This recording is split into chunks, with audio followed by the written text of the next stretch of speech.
God save the king! God save the king! Tinha que falar 3 vezes, porque são 3 vezes. Eu quase falei Queen na primeira, só que eu parei e pensei, não, a gente vai falar de rei, então é King. King. King. King. King. É que está tão acostumado a falar God save the Queen, because the Queen Elizabeth. Mas não, né? A gente tá nos kings da vida aqui, nos reis da vida. Então é God Save the King. Coloquei essa musiquinha cantada por mim, editada por mim, com sonoridade minha. Nossa senhora, tudo meu. Pra poder dar um tchan nesse início de podcast. Olá! Hello, people! Eu errei a entrada? Não! Eu só tô sendo um pouquinho diferente. Mentira. Hello, pessoas! Tudo bom com vocês? Nossa, eu estou bem animada hoje. Eita, caramba! Eita! Olá, olá, olá! Já falei quantas vezes oi, eu não sei. Mas bem-vindos a mais um podcast de Chocolate e História. Este é o nosso 5º episódio. Já completamos uma mão. 1, 2, 3, 4, 5. Já completamos uma mão. Cara, isso é muito bom. Velho, eu fico muito feliz quando isso acontece, de verdade. Sério, cara, velho, 5 episódios já de Chocolate e História. Cara, isso é muito legal. Isso é muito positivo. Não só pra vocês que estão escutando, eu espero que seja positivo pra vocês que estão escutando, mas pra mim. Vocês não sabem a dificuldade que é, não pra fazer, mas pra me manter firme nos caminhos que eu quero seguir. E o podcast é um deles, né? Hoje eu vim preparada, eu tô com água aqui do lado, então caso eu tenha que dar aquela parada, né, assim, pá, é porque eu tô bebendo água, porque eu já vou adiantar. O podcast vai ser longo. Provavelmente vai ser mais ou menos do mesmo estilo do que o podcast de Henrique II, tá? Foi o 2º episódio do nosso podcast. Porque é muita coisa. Mas primeiro... Primeiro eu vou falar de quem que eu vou falar, né? Óbvio. Então, queridos e queridas chocolatudos, chocolatidos, historiadores, historiatidos, eu vou falar sobre Henrique III da Inglaterra. Oh, God save the... Aí eu vou falar Queen de novo, gente. Eu tô ficando louca. Eu sempre dou umas dessas aqui no podcast. Eu começo a inverter as palavras, porque é King, mas eu falo Queen. Enfim, anyway. Vocês entenderam? Eu tô muito louquinha hoje. Que isso. Então, hoje nós vamos falar sobre Henry III da Inglaterra. Chega, Giovana, deu. Por que eu vou falar sobre Henry III da Inglaterra? Porque ele é um rei muito, muito, muito importante para a dinastia Plantageneta. Mas calma, não vou entrar nele ainda. Vamos aos avisos! Não tem tantos assim. É só para vocês, só para reafirmar, caso vocês tenham alguma dúvida, caso vocês queiram perguntar alguma coisa, caso vocês queiram dar alguma sugestão, me procurem no Instagram ou no Facebook, que é Elizabeth Margot _ no Instagram, e no Facebook a escritora é M. Ou procura naquela aba assim, Elizabeth Margot, ou enfim, a escritora é M, que você vai me achar. Ou Giovana Cunha. No fim de tudo, se tudo é errado, coloca lá, Giovana Cunha, vocês vão me achar, Giovana com G1 só, e a gente bate um papo, caso tenha alguma dúvida, tá, gente? Sério. O que vocês precisarem de dúvidas, de perguntas, de sugestão, de qualquer coisa, entre em contato comigo. Cara, vai ser muito legal. Cara, mas você pode fazer dessa parte aqui que eu achei muito legal e você não foi tão específico. Você fala assim, caraca, com certeza eu vou fazer. Nossa, eu tô animada. Então, vamos começar? Só foram esses recados mesmo, tá, gente? Então, eu não posso começar contando a história de Henrique III sem falar do chocolate do dia, do chocolate do episódio, do chocolate do podcast, do chocolate da semana. Eu confesso pra vocês que eu demorei, sinceramente, pra chegar a essa decisão, né, desse chocolate. Eu fiquei, gente, o que que vai combinar? Qual o chocolate que pode ser interessante para o reinado de Henrique III, que vai combinar com esse reinado. E aí, por fim, eu confesso que eu tava pensando muito no ouro branco. Mas não é o time do ouro branco ainda. Então eu fiquei repensando, falei, cara, o que pode, o que pode, o que pode? Aí eu cheguei no chocolate Duo, né? Que é aquele chocolate que tem parte branca, né? No caso, metade branco, metade preto. Por sinal, um ótimo chocolate, por favor, gente. Sério, sério, sério. Comprem esse, tá? Eu não vou estipular marca aqui, eu não vou falar, esse, na real, vou meio que me desmentir, né? Caso vocês queiram comprar uma barra de chocolate Duo, eu aconselho a comprar aquela barra da Laca, com o diamante negro. Cara, é muito bom aquilo. Meu Deus do céu. É genial aquela barra de chocolate Duo. Ou uma trufa também de chocolate Duo é muito boa. Ela vai também trazer pra gente, né? Pra nós, o que eu quero passar com esse episódio. Vocês me perguntam, Giovana, por que Duo, né? Por que chocolate Duo? É porque eu acho que esse contraste entre o branco e o preto e essa harmonia é exatamente o que o reinado de Henrique III é. Não é um reinado fácil, mas também não é um reinado impossível. É um reinado que tem prós, é um reinado que tem contras. Então, eu tentei encontrar da melhor maneira, da maior maneira, da mais possível maneira, um chocolate que falasse: olha, nós somos diferentes, nós temos partes diferentes, mas juntos nós ainda conseguimos ter uma harmonia. Então, por isso que eu encontrei o Duo, por isso que eu falei, é o Duo. Então, sério, se você não escutar o podcast Comendo Chocolate, por favor, coma depois. Esse, sério, gente, por favor, de verdade, de coraçãozinho, muito amado, assim, comam esse chocolate, porque eu realmente acho que vocês vão entender com o paladar mais ou menos a questão do que foi o reinado de Henrique III. Vamos lá. Henrique III da Inglaterra era filho de João Sem Terra. Tudo bem até eu. Ele era o filho mais velho, pai morreu, ele subiu ao trono.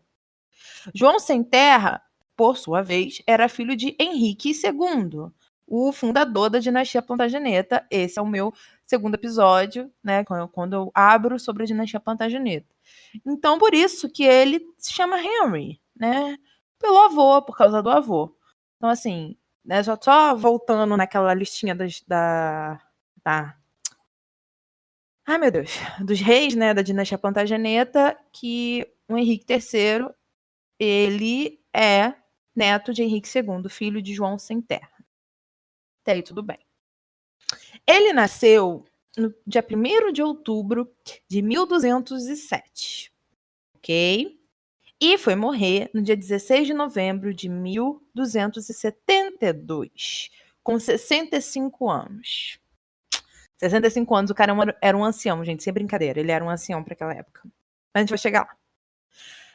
O reinado dele foi de 1216 até 1277. Então, nós temos um reinado aí de 56 anos. Ele foi o maior monarca, né, o reinado mais longo da Inglaterra, até George III, que também reinou 56 anos. Depois disso veio a Rainha Victoria, aí nós temos a Rainha Elizabeth, enfim, né? Mas nesse período de várias dinastias que nós tivemos na Inglaterra, entre Tudors, Stuart,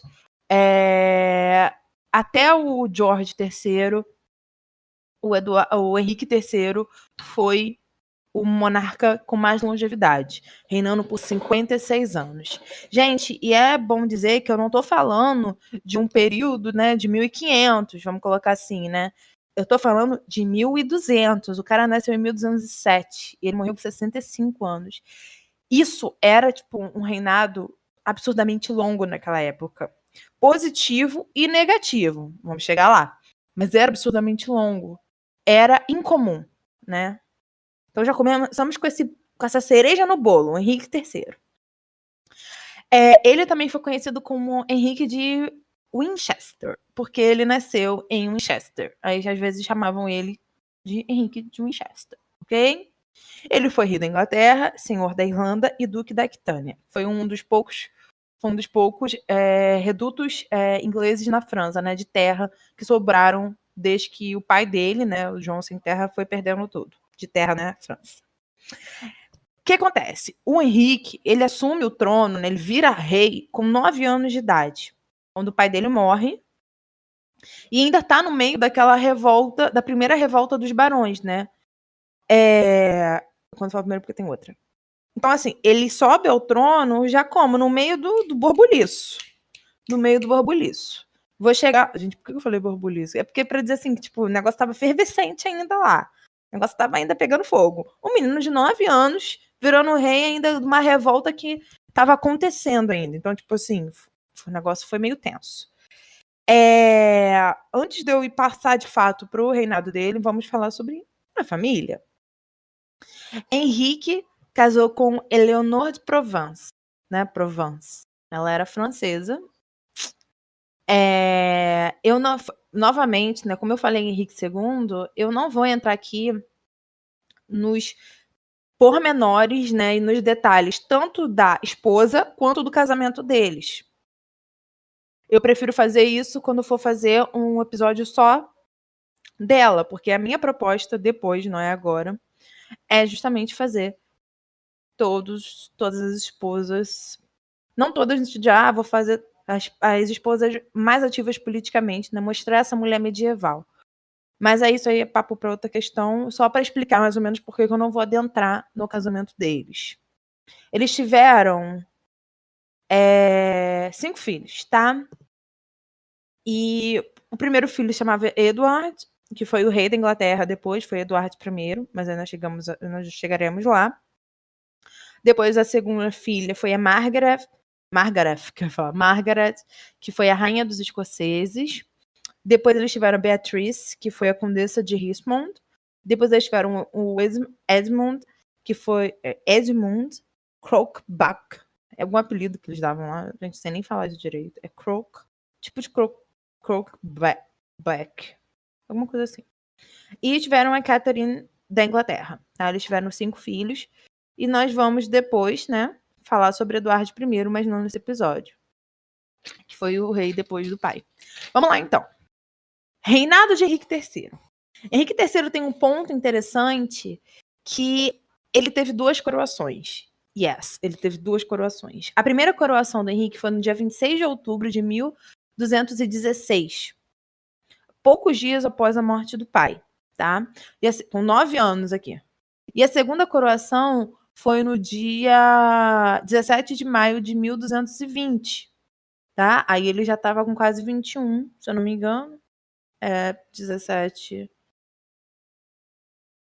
Não. Ih, agora a conta ferrou. Vamos lá. Nasceu 207, 220. Ele tava com 18? 18, 19, 20, 21. Sim, isso aí. Eu prometo pra vocês que eu vou fazer as contas antes de começar o episódio. Eu realmente, gente, eu faço história. Vocês estão escutando, vocês não estão escutando matemática, pelo amor de Deus, me dá um desconto. A primeira coroação, aqui especificando mais, foi 10 dias depois da morte do pai, tá? Por que ele foi coroado 10 dias depois da morte do João, né, do João sem terra? Porque havia uma necessidade de afirmar e confirmar o poder monárquico na Inglaterra, tá? Porque eles ainda estavam no meio da Guerra dos Barões. Então, assim, eles precisavam mostrar, olha, a gente tem rei. Por mais que ele seja criança, a gente tem rei, ele já foi coroado. Ok? E vou dar um adeno aqui. Eu provavelmente, né? Eu provavelmente não. Calma. Após acabar a dinastia, o Plantageneta, eu vou fazer um podcast, provavelmente um ou mais de um episódio, eu não sei como é que vai ser, dos reis taumaturgos, tá? Porque eu vou falar algumas coisas aqui, não vou me adentrar nelas, porque são coisas que vão ser tocadas nos reis taumaturgos. Por exemplo, essa necessidade de ter uma coroação para afirmar o poder monárquico, as vestimentas paramentais. Por que ele teve 2 coroações? Porque a primeira não foi seguida da forma correta. Foi feita às pressas, não tinha nem coroa, porque o João perdeu tudo, entendeu? Ele usou dizem que ele usou uma argola, né? Tipo, qual é a palavra, gente? Da mãe, entendeu? Então, só pra mostrar pra vocês. Então foi isso, foi por isso que ele teve a primeira coroação. A segunda coroação, ela que é feita em 1220, ela traz a ideia de reforçar o poder, né, reafirmar a autoridade do rei, né, o poder monárquico dentro do reino.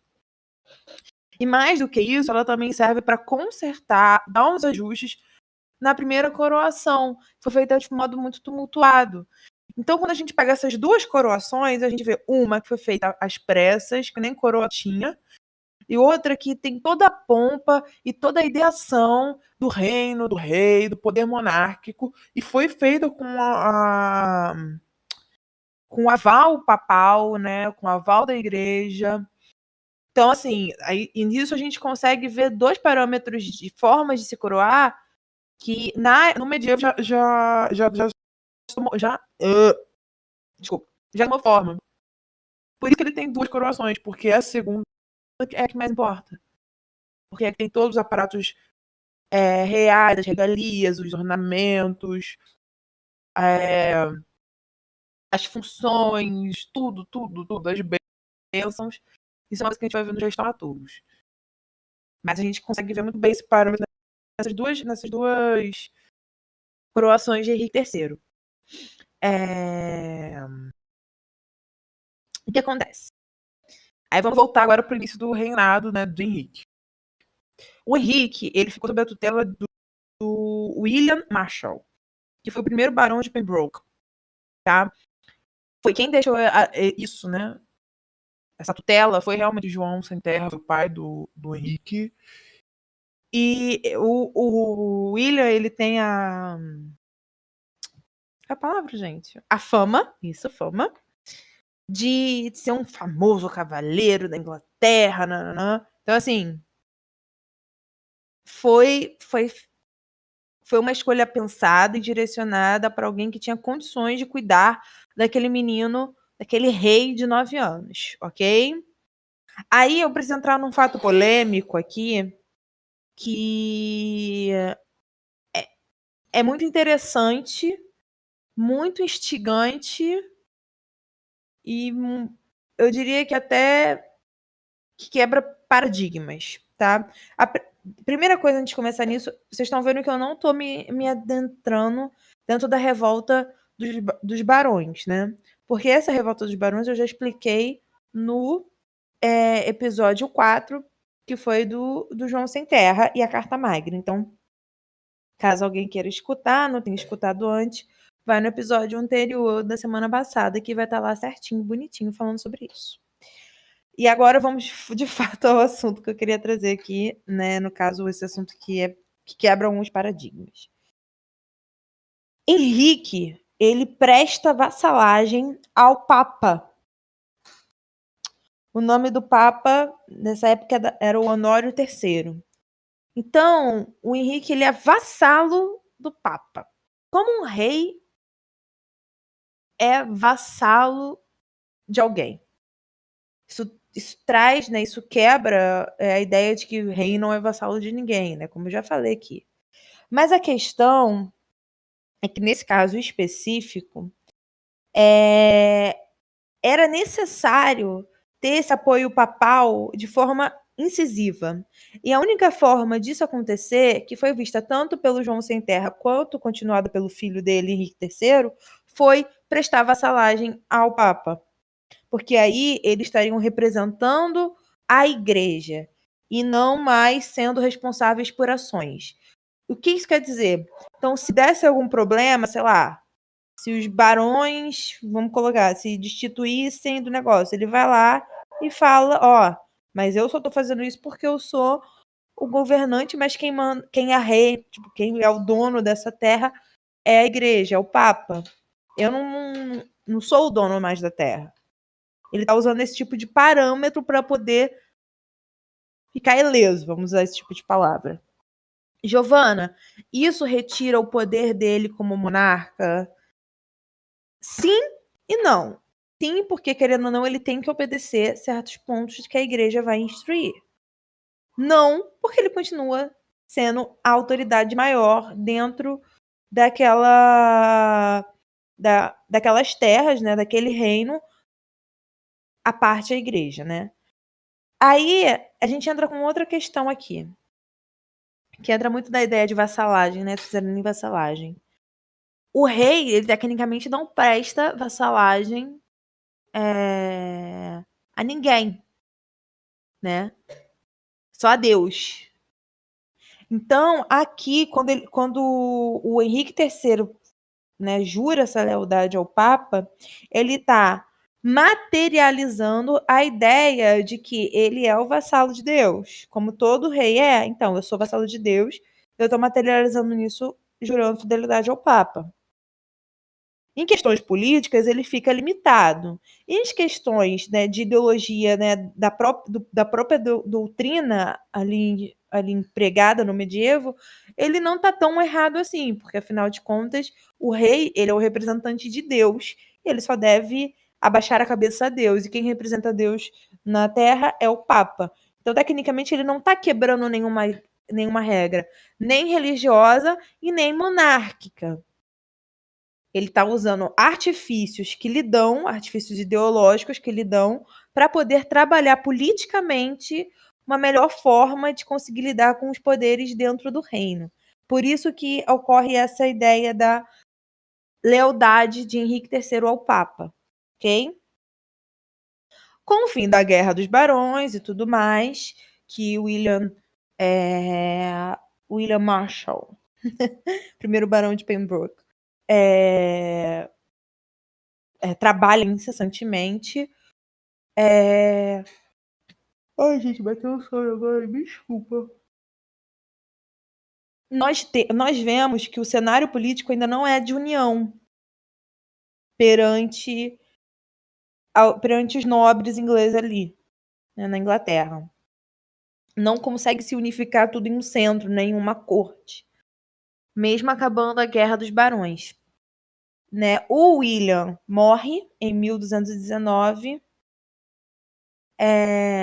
E aí, o que acontece? Quando ele morre, quando esse único regente morre, nós temos a ascensão de 3 regentes, tá? O Pandulf, que representa o legado papal, essa ideia, né, da vassalagem, né, do Papa, né? No caso da suzerania, né, do Papa, desculpa. Vassalagem é do rei Henrique.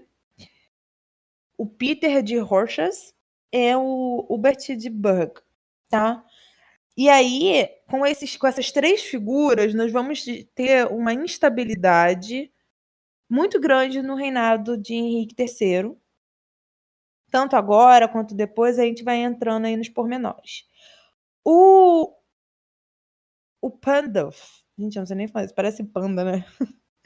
Ele foi demitido do poder que ele empregava, porque o próprio arcebispo de Canterbury, que era tipo, um dos caras mais importantes, com maior peso político dentro da Inglaterra, né, e com ligações a Roma, fala pro Papa, olha, a gente não quer quebrar a vassalagem que o rei fez a você, mas dá um espaço aqui para a política andar. Não dá para colocar um papa governando, um representante papal governando aqui junto com outras pessoas a regência. E isso é acatado, ele é retirado e ficamos com 2 regentes só. Esses 2 regentes, que são o Peter e o Hubert, eles eram muito rivais, porque o Peter, ele vai muito para os interesses dos nobres franceses, que das terras, né, inglesas na França. Então ele está muito nesse nicho. O Hubert, ele já está com os barões ingleses, ok? Então, assim, a gente cria uma instabilidade porque um representa, entre aspas, a França né, as terras da Inglaterra na França, e o outro representando aqueles barões que já fizeram revolta, que já buscaram trazer de novo a questão do... Já fizeram a Carta Magna, enfim, em todas essas situações. Ocorre meio que um golpe de Estado, como sempre. O Peter, ele é meio que expulso do reino através de acusações de traição a Henrique e vai para a cruzada. Ele vai lá para as cruzadas, tá? E quem fica como regente único é o Hubert, tá? Aí, eu quero que fique bem claro aqui, o Hubert, ele vai ser regente por um tempinho. Ele vai ser o único regente até a maioridade acontecer, ok? Maioridade, eu não falei maioridade, fez 21, coisa. Até que Henry, de fato, assuma todo o controle, é isso que eu quis dizer. Em 1220, a gente consegue ver que há uma melhora na fortuna inglesa, né? No tesouro inglês, né? A Inglaterra, pós todo o período de guerra dos barões e tudo mais, ela começa a se reerguer. E aí é meio que fosse um período de paz no reinado de Henrique III. Tanto que em 1227, o Henrique III assume formalmente o controle do governo, né? Da coroa, não mais com regente. Não que o Hubert não vai continuar ali nos ciclos de poder, vai. Só que quem de fato está governando é o Henry, tá? E a gente também tem que mostrar que esse Henry ele ainda é novo demais, ele ainda é influenciável demais, ok? Então vamos lá. Gente, é um... Como eu posso dizer? É um reinado muito complicado e muito cheio de altos e baixos, né? De facções diferentes, de posições diferentes que se mesclam. Foi por isso que eu trouxe o Chocolate Duo. Porque realmente, assim, de verdade, você fala, caraca, o cara teve um regente, o regente morreu. Aí depois teve 3 regentes, aí um foi embora e 2 eram rivais, aí mandou um pra cruzada e o outro ficou até Henrique tomar a maioridade, né? Assumir formalmente o governo. Aí você fica, caraca, o que tá acontecendo? Basicamente isso. Assim que ele toma o controle formal do governo, ele tenta invadir a França numa empreitada, uma expedição que ocorre entre 1227 a 1234. Mas foi fracassada total, né? É porque ele estava tentando reaver as terras que o pai perdeu. Só que foi um fracasso. Basicamente isso. Foi um fracasso. E Brasil. E vambora. Ele, com isso, mas é interessante dizer, com isso em 30, o Hubert cai. Ele cai porque ele já tá velho, já tá quase morrendo também, e ele também dá muitos conselhos bélicos errados, por isso que a expedição acaba também sendo mal sucedida. E aí o Henrique depois, em 34, que é o fim dessa expedição à França, ele assina um termo de trégua com o rei francês, Luís, tá? E volta para a Inglaterra derrotado como o pai dele. Depois disso tudo, né, da queda do William, há uma tentativa de revolta do Peter, daquele... Não. Desculpa, gente, errei o nome. Vocês me desculpem. Depois que o Henry ele volta para a Inglaterra, né, depois do fracasso da expedição francesa, e o Hugh, né, ele... Hubert. Ele morre, ele cai, logo depois ele morre, acaba morrendo. Há uma tentativa de revolta do Peter. O Peter foi o outro regente que foi para as cruzadas. Ele volta e tenta se revoltar contra Henrique. Mas aí não deu certo também. O negócio assim foi revolta. É que assim, é muito engraçado que ocorreu uma instabilidade muito grande dentro do poder monárquico, né? Não pelo monarca em si, mas pelas forças que estavam ali. Elas queriam competir para ver quem conseguia se pá, né, tomar esse poder monárquico. E o Peter foi uma dessas forças, né, e ele não conseguiu. A partir daí, a gente consegue ver um Henrique III mais focado e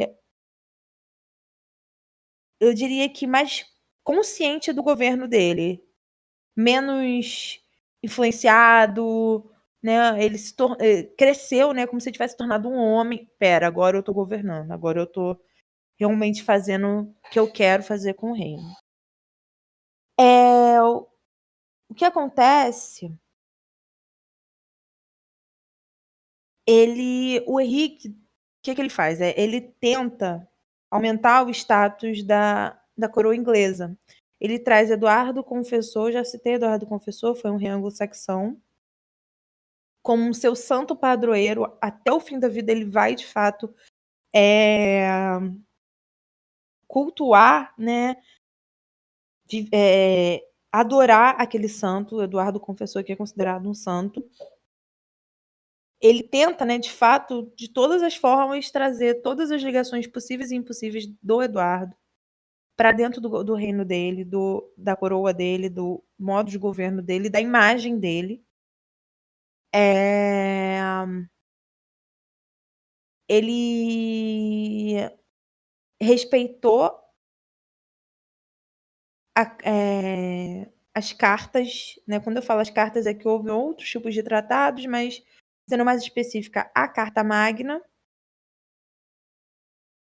Mas assim, mesmo ele respeitando, mesmo ele tentando trazer paz, se associando a Eduardo o Confessor, ele não consegue, depois de um período, ele não consegue mais trazer a estabilidade, a unificação à corte, né? O centro do reino.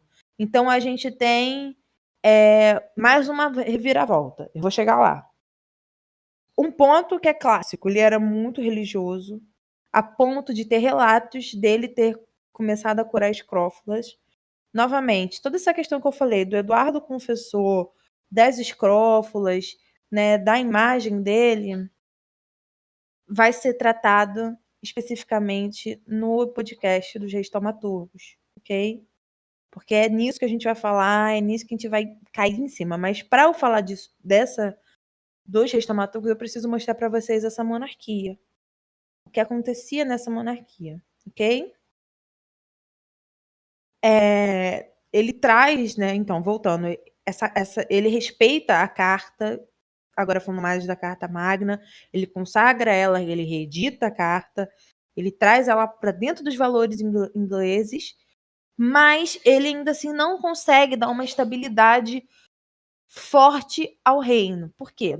A gente começa a ter um ponto em específico que vai gerar a segunda revolta dos barões, que são com os judeus.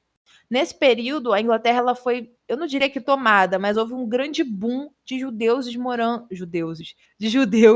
morando na Inglaterra, indo para a Inglaterra. E Eduardo, não, Henrique, ele deu uma proteção real, ele tinha muito interesse financeiro em cima dos judeus. Então ele trouxe essa comunidade para perto dele, o que não foi algo visto como positivo para os barões, para os nobres do reino. Porque, pô, você tá trazendo. E para a própria igreja também, né? Tá trazendo caras que são de outra religião, que não são daqui para perto, só por causa do dinheiro dele. Então, assim, há uma insatisfação muito grande, tá? Que acabou gerando uma impopularidade e políticas instáveis, né? O reino voltou a ficar instável. Essa é a grande questão. Quando ele assume esse apoio, entre aspas, aos judeus, ele traz estabilidade para o reino dele, que já não estava completamente estabilizado.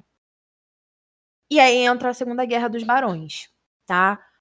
Ou a Segunda Revolta dos Barões, que ocorre entre 1264 a 1265. É um ano só, mas olha, eu vou te falar, acontece tanta coisa que você fica tipo, quê? Em um ano? Em um ano. O que acontece? Com essas demandas financeiras extras, né, dentro desse período onde o rei não patrocinou, mas trouxe os judeus para uma bênção real, vou usar esse tipo de termo, os nobres começaram a ficaram muito satisfeitos. A gente também estava com um período de extrema fome no reino. E o rei estava, tipo, meio que cagando, sabe? Ele não estava fazendo medidas que deveria fazer. E isso começou a gerar uma insatisfação muito grande, principalmente nos barões, né? Então, a gente pega um nome específico que se chama Simon Montfort, que foi conde de Leicester. Ele casou com a irmã do Henry, a Eleanor, sem autorização, tá? E isso era inadmissível. Naquela época, precisava de uma autorização do rei, quanto dos nobres ali, enfim. Eu já vou entrar nesse ponto. E ele não fez isso. E o Montfort, ele se aproveitou justamente dos sentimentos anti-judaicos que cresceram na Inglaterra com os nobres e também com a insatisfação da igreja, né, por Henrique estar se aproximando do judaísmo, para instigar a revolta. Então ele falou, já que o rei está apoiando os judeus, eu vou instigar os nobres e a igreja para poder me dar bem nisso tudo e a gente gerar uma nova revolta. Porque ele falava, olha, se for assim, daqui a pouco o Henry vai seguir os passos do pai, do John, e vai descaralhar tudo aqui, vai ferrar o rolê inteiro. Ninguém quer isso. E aí eles tentam entrar realmente com uma revolta contra Henry. A guerra vai se estruturar de forma bem sangrenta, uma guerra civil. O Luís IX, que é rei francês, se mete. Ele vai se oferecer para mediar as discussões, né, as conversas, entre aspas, entre as duas partes, entre o rei e os barões.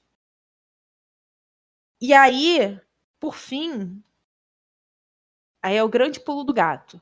O Henry consegue uma bula papal, né, uma autorização papal, que retira o cargo dele de vassalo da igreja. A partir do momento que ele perde esse cargo, né, esse status de vassalo da igreja, ele volta a ser um rei por completo, em sua totalidade, onde ele é o único suzerano daquele reino. Depois vem Deus, mas aí o acerto de contas aí já é outra coisa. E consegue reafirmar o controle do governo dele. É a partir desse ponto que ele consegue, como eu posso dizer, voltar a concentrar o poder do reino nas mãos. Aí você fala, como que ele conseguiu isso? A ajuda do rei francês foi muito importante. Que é engraçado que no reinado de Henrique III nós temos algumas desavenças entre França e Inglaterra, mas no fim, por exemplo, nessa segunda revolta dos barões, o rei francês ele ajuda, ele não entra contra, como foi com John sem terra, ele ajuda a tentar resolver o problema. E com isso conversa com a igreja para formar um canal de negociação entre Henrique e a igreja. Formou esse canal de negociação, entraram no acordo, a igreja fala, não, tudo bem, seu status de suzerano acaba, de vassalo, desculpa, acaba, e você vira rei de si, óbvio, que com respeito à igreja, papapá, mas dentro da hierarquia de suzerania e vassalagem, a igreja já não é mais suzerana de Henrique, né? Ou seja, não é mais suzerana da Inglaterra. Então ele consegue, assim, ter mais força para poder ir contra os barões, tá? O Montfort, que é o grande cabeça da história, ele é morto pelo Eduardo, que é Edward, né, que é o filho do Henrique. Então, quando o Montfort ele é morto, que ele foi o grande instigador da situação, a revolta ela começa a perder força. Mas Giovana, e os judeus? Onde ficam? o próprio Henry se afasta dos judeus, né? Nessa própria negociação com o rei francês, com a igreja e com essa guerra sendo instaurada, essa Segunda Guerra Baronal sendo instaurada, o Henry ele para de apoiar, né, de dar apoio aos judeus, porque ele vê que aquilo não está sendo favorável a ele. Então, por isso também que ele consegue conversar com a igreja, que ele consegue conversar com o Luís, né, para poder conseguir os apoios que ele de fato precisava para poder voltar, vencer, né, os nobres revoltosos. Porque se não fosse a França e a igreja, ele talvez não teria conseguido. O Montfort é morto por Eduardo. E aí, logo depois, 65, né, que acaba a Guerra dos Barões, e o Henry ele vai viver até 1272, né? Quase uns 10 aninhos aí. Quase, não são 10 aninhos, mas ele vai viver mais ou menos um tempinho assim. E ele morre de velhice mesmo, ele não morre de nada muito grave, não é morreu em batalha, não, ele já estava com 65 anos, tipo, ele estava ancião total. Aí agora eu vou trazer 3 coisas interessantes, como se fossem, tipo, curiosidades, para depois fazer mais uma análise sobre esse reinado tão denso e conturbado de Henrique III. A primeira coisa foi que ele ampliou a Torre de Londres. A Torre de Londres era de fato uma torrezinha e ele ampliou com o setor, com a Torre Branca. Enfim, depois eu posso até entrar na arquitetura da Torre de Londres aqui, fazer um podcast só sobre as arquiteturas dos castelos e, enfim, coisas, casas inglesas. Ele foi responsável por aumentar a torre e ele foi o responsável pela reforma na abadia de Westminster, desculpa. Por quê? Porque o Eduardo Confessor, ele fundou a abadia. E como o Henrique era devoto, né, de Eduardo Confessor, né, tinha ele como um ídolo, ele se jogou, quando eu falo se jogou, tipo, entrou de cabeça nessa reforma, que era a reforma da abadia de Westminster, e era a abadia que o Eduardo Confessor criou, né, fundou. Então, ele foi responsável por essas 2 obras tão importantes, tanto na história quanto atualmente, né? Porque elas existem, elas são tão famosas quanto e foram importantes no cenário político inglês por muitos e muitos séculos. E o Henrique III, ele começou a reafirmar isso, a dar esse lugar a elas. E a terceira coisa que não é menos importante, talvez seja uma das coisas mais importantes, é que o termo parlamento surgiu no reinado do Henrique, tá? Por quê? O que aconteceu? Esse termo ele surgiu para descrever as grandes reuniões da corte que aconteciam, né? Que os nobres iam com o rei e faziam essas reuniões que eram realizadas periodicamente durante todo o reinado do Henrique. Essas reuniões, essas grandes reuniões realizadas periodicamente, elas são, eu diria que o embrião para o parlamento, mas o nome parlamento já começou a ser usado a partir daí. E essas reuniões, elas só são possíveis com a Carta Magna, isso aí é fato, ok? Elas são feitas religiosamente porque ela tem alguma coisa que lhe dá o background para falar, ó, elas precisam existir, essas reuniões, os nobres e o rei precisam se reunir, precisam entrar em acordo e discutir assuntos do reino. É a Carta Magna que faz isso. E, né, acho que a grande cerejinha do bolo é que foi no reinado do Henrique que representantes de locais, né, dos condados, foram enviados para participar dessas reuniões. Ou seja, não é só mais os nobres que estão na corte. São pessoas que estão nos condados afastados que vão para a corte participar dessas reuniões parlamentares. Um ponto, eu não estou falando de gente comum aqui, não. Eu estou falando de nobre. Eu estou falando de sangue azul. Essas pessoas que saem de um condado lá perto de, vamos lá, o condado de York até Londres, não é um cara qualquer. Ele é um barão, ele é um conde, ele é um lorde, ele é alguém que tem importância nobiliárquica dentro da região, ok? Então, eu tô falando que são reuniões feitas com o rei e com nobres. Ponto. Os restos é o resto. Então, vamos lá. Esse reinado de Henrique III, eu não vou me estender muito, porque eu acho que a cabeça de você já deve estar zureta com esse reinado. Mas eu queria dizer que ele é um reinado de transição. Por que ele é um reinado de transição, Giovana? Como vocês podem ver, ele tem tantos altos e baixos, revoltas, não revoltas. O próprio rei não tá com uma posição retilínea do poder dele. Ele tem altos e baixos dentro dessa trajetória do reinado dele. E eu tô querendo mostrar para vocês que essa transição vai ser muito importante para a gente pegar um Eduardo III, para a gente pegar um Henrique Tudor e mostrar, olha, eles têm isso aqui porque, ó, isso aqui passou por transição, porque a gente conseguiu as bases lá com o Henrique II, com o John, querendo ou não, de formas, né, bélicas. Passamos por uma transição complicada com o Henrique III para poder chegar em Eduardo III e ter um rei mais forte, e em Henrique VIII e ter um rei mais forte, e Elizabeth I e ter uma rainha forte. Então é isso que eu tô querendo mostrar para vocês. É tudo uma linha, né? Uma linha do tempo para fortificar essa monarquia, essa coroa, que não é a coroa dinástica, mas é uma coroa inglesa. Por que eu tô falando isso? A coroa ginástica seria a coroa Plantageneta. Quando eu falo coroa inglesa, não importa que rei esteja no poder. Se for tudo Plantageneta, Stuart, Hanover, não importa. O que importa é o poder que aquela coroa inglesa, que representa aquele reino, tem. O rei, a casa do rei não importa mais. É o poder que aquela coroa dá a esse rei para ele governar.